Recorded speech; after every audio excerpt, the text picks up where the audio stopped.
Hi everybody, Lucky Craft Pro Kelly Jordan here, and let's talk fishing around grass and grass beds in the cooler months of the year. That's fall through the spawn. So you're talking fall, wintertime, pre-spawn, up till the spawn when they get on the beds in the spring. Probably my favorite thing to do is fish around grass.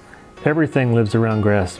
Bait fish live around the grass, crawfish live around grass, bluegill live around grass, little bass live around grass, big bass live around grass, and you pretty much have the whole entire food chain around a grass bed.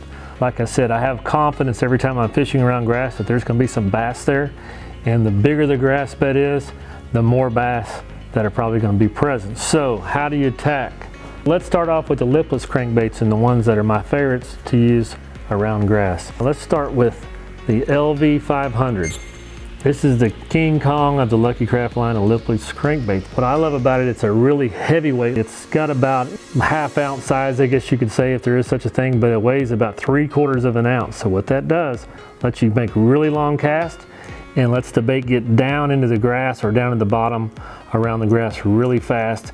It has a very loud rattle sound. It's different than pretty much any other lipless crankbait on the market.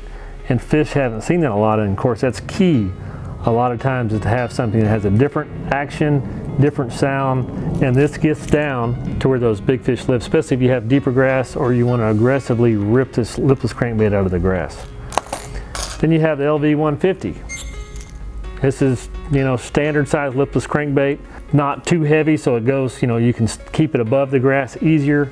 You can also fish it slower, almost slow roll it, tick the top of the grass, yo-yo it. There's a million different ways. Speaking along those lines, there's really no wrong way to fish a lipless crankbait almost ever, but especially around grass. You can burn it. That means throw it out there and just reel it really fast, or even super fast, the whole way in.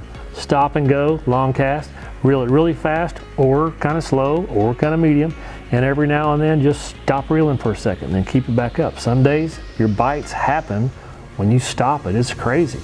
If you're just trying to fish through and trying to get some bites and you're not getting what you should be, just change it up every now and then. Slow it down, speed it up, stop it every now and then, let it sink to the bottom, hop it off the bottom. Slow rolling it is a deadly way to fish a lipless crankbait that not many people do. That's casting it out, letting it hit the bottom or hit the top of the grass, and then just going slow as you can to where you can just barely feel it, almost dragging on the bottom and going along. Extremely versatile bait, and like I said, around grass you have bluegill, you have shad, you have crawfish, so we got the color patterns to cover that. Aurora black, one of my favorites, the chrome blue and black back. Then you have the crawfish patterns, and then the shad patterns, just anything, white. That's a chartreuse shad right there. Next would be a suspending jerkbait. We all know suspending jerkbaits are deadly anytime, any place, anywhere, but they really are around grass, especially if you can fish down the edges of the grass. The fish maybe they run those edges of the grass like a trail, or if the grass is deep enough under the water surface, you can fish it over the top. That's where these come in. This is a slender pointer 112, and this is a lightning pointer. The slender pointer 112 has its own action. You can fish it really aggressively.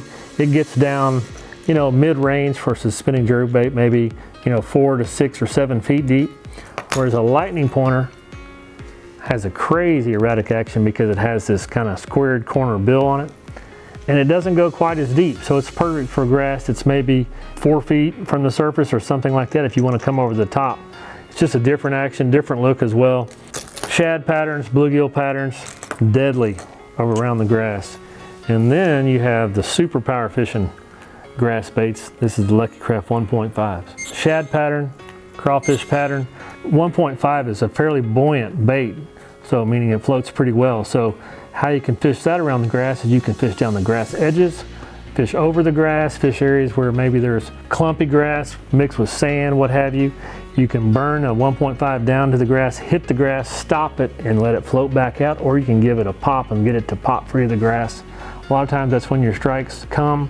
Again, it's almost like a lipless crankbait. There's no wrong way to fish it around the grass. You can burn it in, you can reel it medium speed, you can stop and go, you can slow roll it where it's just ticking the top of the grass. It's a versatile thing to fish. So these three baits, King Kong, LV500, 150, kind of all around size, Then your suspending jerkbaits, the slender pointer 112 and the lightning pointer, and then the tried and true Lucky Craft 1.5. Can't go wrong fishing these baits around grass.